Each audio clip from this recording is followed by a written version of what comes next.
Hi. Yeah, so I'm excited to share with you what we've done so far in Swavesey and the sort of immediate surrounding area. Yeah, we avoided calling it Swavesey Sustainability Hub because some of the members felt that it limited it and we didn't want to put anyone off who lives nearby. But yeah, so we just started in 2022 in January when I made a new friend in the village, and we were talking about how we wanted to take action of some kind on climate locally. So we just put out word, really. I told anybody I knew who might be interested, and we put out some leaflets, the village magazine, we advertised it in the pub. We had a public meeting advertised in the pub. Anyone who wants to share ideas or have a platform to discuss worries or things they'd like to try out on the subject, to come along and have a chat. And yeah, and it was good. It was a good evening. And then from that, some members have become core members, one of whom I'm very grateful is very good at grant applications. So I'd not done anything like that before, and for me that sort of things were off-putting. So she kind of helped me put in this first community chest grant, and that with that money we were able to run our sort of launch festival. Do you mind putting the next Alice, putting the next slide, please? So well, so we along with the festival, I had various different ideas that I put into the bid. So as I'm a visual artist, I think visually, so I had some window stickers printed up of images I'd made of different so insects, compost, and I did a presentation at the primary school and asked the kids to do a rewilding your garden thing, and we talked about we had a fun interactive assembly and they could win these window stickers. Looking back on it, I think I regret kind of spending resources and money and time on having physical things printed that probably weren't really necessary. Now that I have a little bit more experience, it's wasn't really necessary to have the stickers as a tempter for the kids, for example. And if you wouldn't mind putting the next slide on, we also had some quite glossy leaflets made, which again, we were inspired by Histon's sort of map that they'd had an artist do. So we got all sorts of different people in the village, different organisations like allotments. We've got a local historian to give a talk about the enclosures and land usage. And then we had a repair cafe, and the church did something, the allotment. So we had loads, and the farm had a treasure hunt and showed off their sustainable practices. So we just got as many people from the community as possible on board. So a lot to coordinate. So I did this, and then on the next slide, thank you. That was like a map just to show people where to go on the weekend. And it was fun, but looking back on it, I don't think it was necessary to have all these glossy leaflets printed. I think different places probably different. Ours is a relatively small village. I think if word gets out and social media suffices, probably not necessary to print 2,000 glossy leaflets anyway. But it was well attended, and so if you don't mind going to the next event, the next slide, sorry. Yeah, so these are some of we were lucky with the weather. So we had soil scientists in our group. So we dug a huge pit with a digger, and she kind of talked everyone through the different soil types and how it's a massive carbon store, and they kind of combined that with messy play for the kids, that's my son squishing some mud. So they just had a fantastic day just playing outside and getting very mucky and making things out of clay. And then we have a local historian talking about the enclosures, and a beekeeper with his bees, bug hotels. There was a vegan farm nearby that kind of had lots of rescue animals and gave out free vegan food samples, and so on and so forth. And it was a lovely day.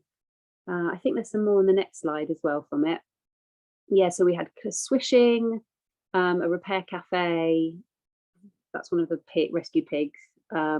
And I think sorry, on the next slide, I think I sort of break down, what I'd learned. Not so much on the heavy, on the shiny leaflets.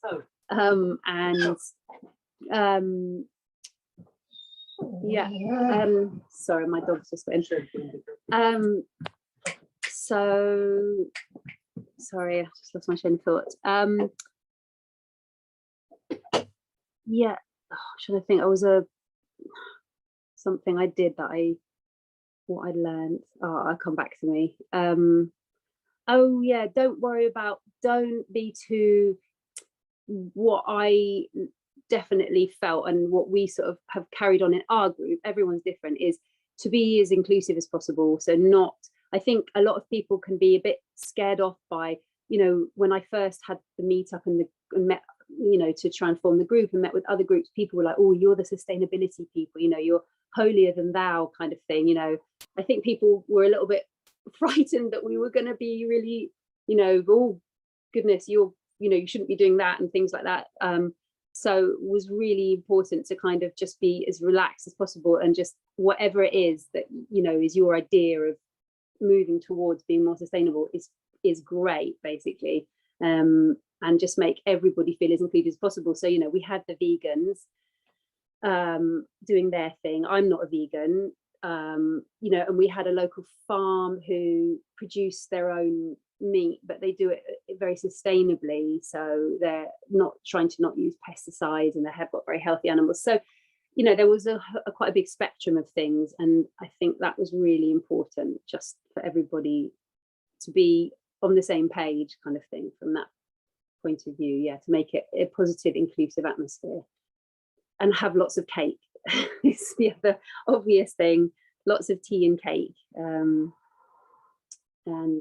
So do you mind going to the next slide? I hope I'm not being too slow. So then the next one we had a Christmas one. So we came up with the slogan, Christmas that doesn't cost the earth, which I was very proud of, because it ties in with the cost of living, obviously. And that was really successful, and I was really proud of it because there was a real community vibe. So one older woman there was saying, oh, this reminds me of the 60s. So I think it just had a very nice, just very genuine kind of, you had older people, you had little kids, and everyone was just sitting around having tea. And we made recycled, decorations, wrapping paper. And this photo is making gifts, Christmas gifts, using only reclaimed materials and natural things. So the kids absolutely love making mini indoor gardens. And we had Father Christmas giving out personalized gifts made of natural materials. So it was a little bit gimmicky, which was a bit controversial within the group, but we just felt that Christmas is a really kind of good kind of draw, and it did work very well, and it was a very, very nice atmosphere, and I think it established the group very well in the community as well. And we always combine our events with a repair cafe, so we kind of lean off because the repair cafe, you're guaranteed to get a certain amount of people, and then you've got people hanging around as well. So we've kind of built off the repair cafe and each time built more stuff onto it. And I should say the money, we'd made enough money from the repair cafe donations and left over from the first community chest grant to just put on the second one. Do you mind going to the next slide, Alice? Thanks. So that's more of the same, more of the Christmas one. So I do lots of social media advertising the different things available, because different people are drawn to different things. So that's the making mini indoor gardens and making Christmas cards. And we also had a flag printed. The Royal British Legion agreed to fly our flag for us each time we've got an event out the front, which is quite nice. And that's someone at the repair cafes mended some beloved ancient teddy. So that was that slide.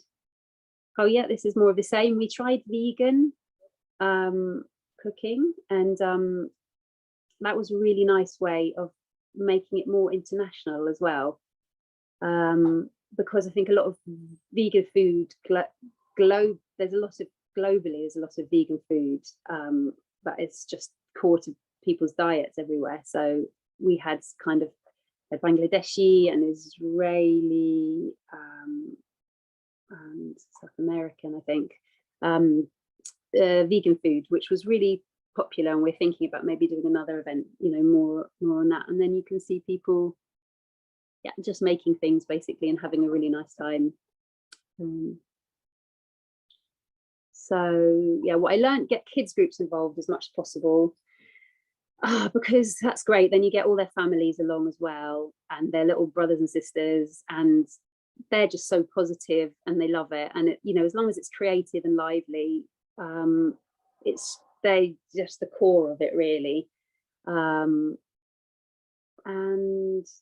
yeah, delegating as much as possible. So what's great about our group is that we've got very different skill sets, you know. So I hate forms and spreadsheets, but my friend in it, who we're friends now, she loves that kind of thing, and she, you know, she's happy to do that, and I'll do all the social media posts and things like that, and come up with some of the creative activities.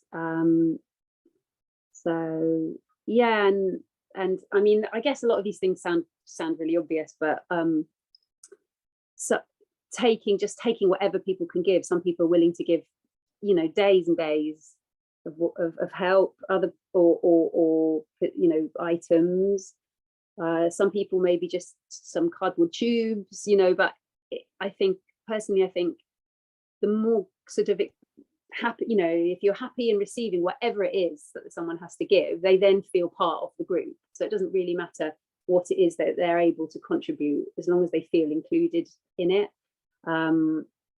Yeah, and being imaginative and flexible. So rather than spending loads of money on expensive leaflets and things like that, I just try and be as flexible as I can with what comes my way. You know, people say, oh, you know, we've got a load of this, you know, do you want to use it? And then you can sort of plan your next event around it.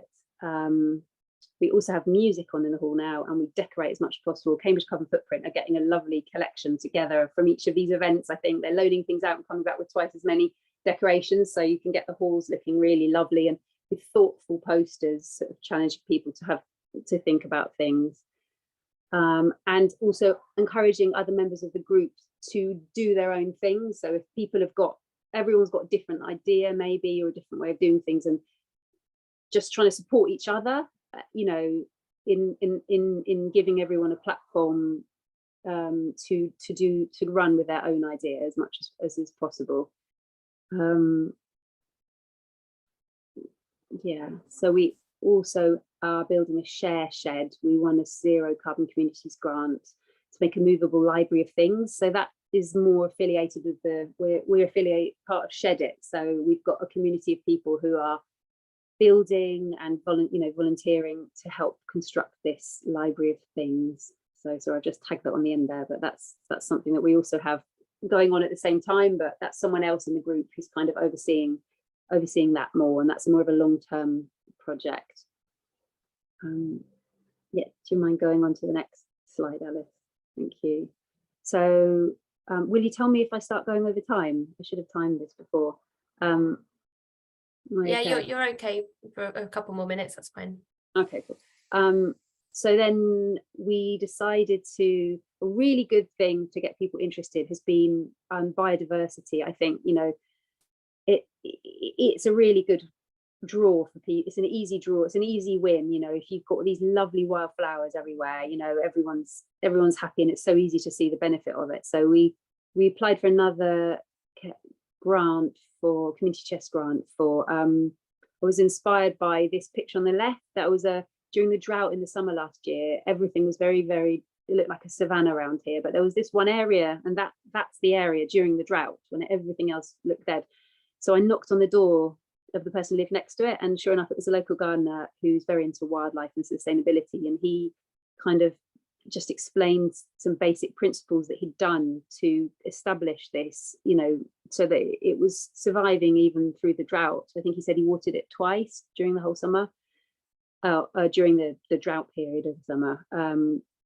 So decided to apply for another grant and try and do this around the village. So this was a sort of diagram of what we did for the Cambridge Sustainable Food was very, very simple and involved getting help from the public as well. So on the next slide, we had the next sustainability event. Could you just go to the next slide? Thanks, Ella. Oh yeah, so this was,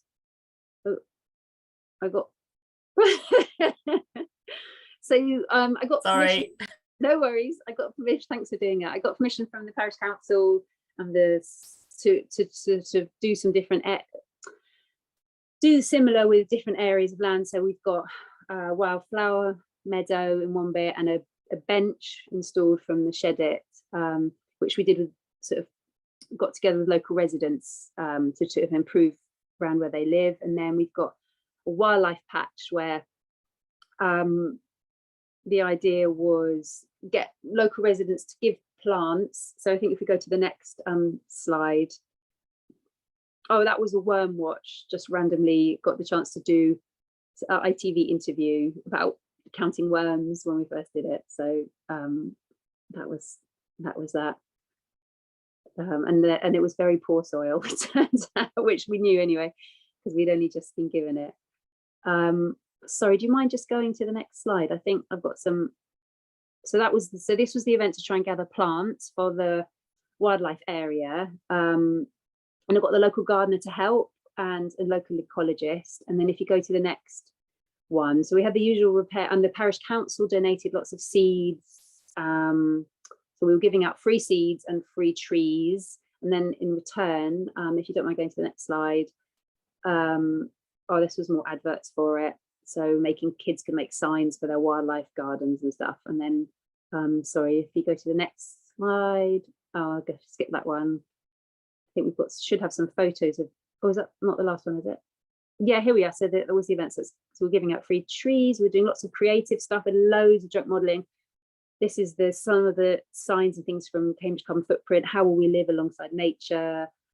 All sorts of other signs. How will we take care of ourselves and nature? And free seeds and lots of creative activities. And then I think on the next slide you can see, and we're making bird feeders and things like that. You can see the ecologist and the gardener, they're collecting plants from locals. So we asked people to give us plants that thrive in the soil here. So plants that just often native and they just spread by themselves. So they're not the kinds that need watering or tending. And that's what we've filled up the wildlife area with. And the idea is that hopefully the pollinators love it. I've been there today and it's just covered in butterflies and things. And I think maybe on the next slide, we've got a photo of, oh, I don't think I've got the latest photo of it, but it's just take my word for it. It's looking really nice. So yeah, that was the idea. And people really liked that and gave loads and loads of plants. And also I've put a sign up asking people to add their own plants whenever they want to it. So that it's a bit of a community space. Yeah, and then, sorry, I think the very last slide is, yeah, what I learned using shared resources is I think that a lot of groups are sort of getting into, which is a really good idea. So if you make signs and visuals and things, you know, you can share them around. Yeah, and that's it really. I'm applying for another larger grant to try and do more creative sessions as a way of drawing people, learning about combining science and art, really, to try and learn a bit more about how we can make an impact locally. And that was it. Oh, never mind. Sorry. That was just a quote that there was the Anthropocene is an online journal, and they had a study which they claim is the biggest one so far on what approaches have the most direct impact on changing people's behavior when it comes to climate. And they found that the ones that have the biggest incentive now for people is a financial incentive, but alongside that is kind of looking around and seeing what your neighbours are doing, which I think is really interesting for anybody like us who's interested in doing local community things, because it has a powerful effect on, they found that it has a powerful impact on changing people's own actions if it's seen to be normal, if you normalize it by sort of making it happen locally.